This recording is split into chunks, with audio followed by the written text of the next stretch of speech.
Speaking about the prophetic words of the Vilna Gaon, as was explained to me by Rav Moshe Sternbach, that when Russia goes into Crimea, that's the bells of Mashiach, and that when they enter into Turkey, to Istanbul, that's put on Yontif clothing, means Mashiach is around the corner. And we brought the Gemara in Kedushin, Daf Ayin Beis and Aleph, Asar Yuchsin, the Maharsha, in Yuma quotes that Gemara, that one characteristic of a bear is they're heavy, and one is that they're hairy. But a third characteristic of the bear is they have no menucha. A bear has no menucha. In fact, remember when I was younger, my parents took us on hikes in Canada, and we came in contact with a bear in the forest.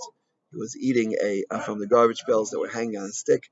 And the bears are very active creatures.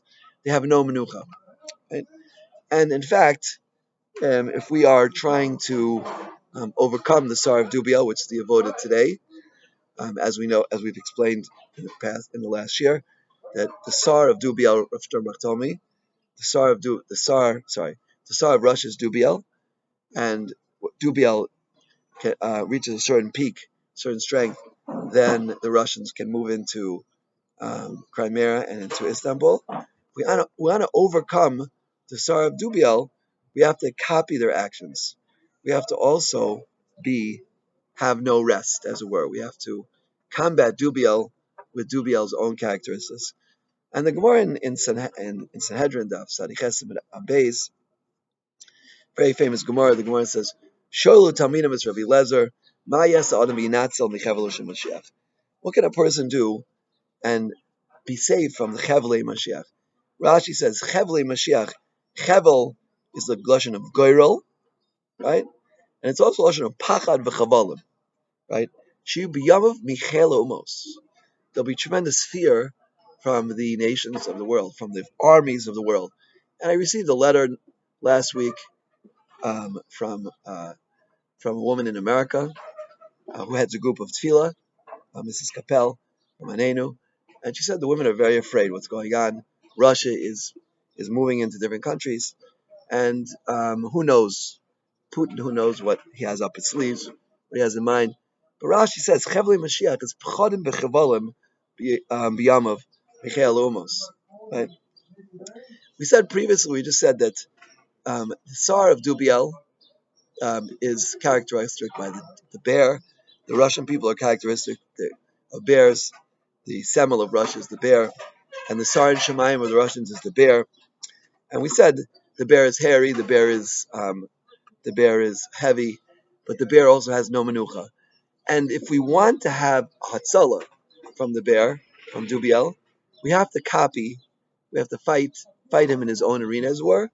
And the Gemara in Sanhedrin is telling us that the way to fight Dubiel in the days before Mashiach comes is to be misasik in Torah and Gemilas Chasadim. I want to speak a little bit briefly what it means hisaskis b'Torah Gemilas Chasadim. Hooray, we can only do something if we know what it is. And Rav David Kohen, the Rashiv in Chevron, he told me hisaskus means complete involvement. By Torah, hisaskus means, there's a word in Yiddish called orangutan. Someone asked me once, orangutan, that has to do with orangutan? Yeah, orangutan? No. Orangutan means your whole being is into Torah. It means when you're learning Torah, you don't have your cell phone, checking, or calling and checking your messages or whatever people do with their cell phones. You turn off your cell phone. You're just completely in Torah, like nothing else in the world exists. The Chavetz Chaim says, "Ein divrei Torah miskayim ela mishum neimis es atzmo aleihem." Right? Chazal tell us. Chavetz Chaim says that when you're learning Torah, you're dead. Nothing else exists. It's just you and the Torah. Right? The whole world doesn't exist as if you're dead. That's his askus b'Torah, complete involvement. And we understand, if we want to, just like the midah, the attribute of Dubiel, the attribute of the dove is no rest, no menucha. He's always on the move. Right? That's what we have to do. Torah without rest. Of course, you have to sleep. Right? You have to sleep. The Vilna Gaon says that if you don't sleep, then you can't learn Torah.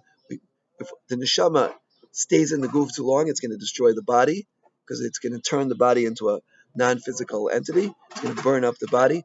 The neshama has to leave the goof once a day to go to Shemayim and to let the goof recharge, as it were, to regain its physicality, right?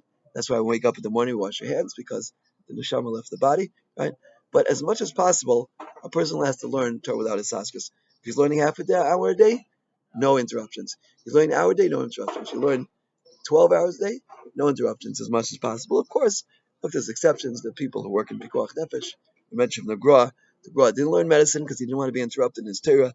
But aside from those exceptional situations, our Torah should be without hisaskus. And in that way, this is what the Gemara in Sanhedrin is telling us. Chevlei Moshiach. We're in the Chevlei Moshiach now. Rashi says, Chavalim, Pchadim v'Chavalim Shibimos Michelomos, from the armies of the world. Russia is going into Crimea. They're going towards Istanbul. They're fighting. They're killing. There's a war going on, and the words of Chazal are being fulfilled in front of our eyes. If we want to be saved, right? Moshe Sternbach told me once, just like in Mitzrayim, a fifth got out, so too in the Gula lesson level, a fifth will get out. Yeah, a fifth will get out, and if you want to be from that fifth, the way to do it is his askus b'Torah gemilas v'sana. His askus b'Torah means complete involved with Torah.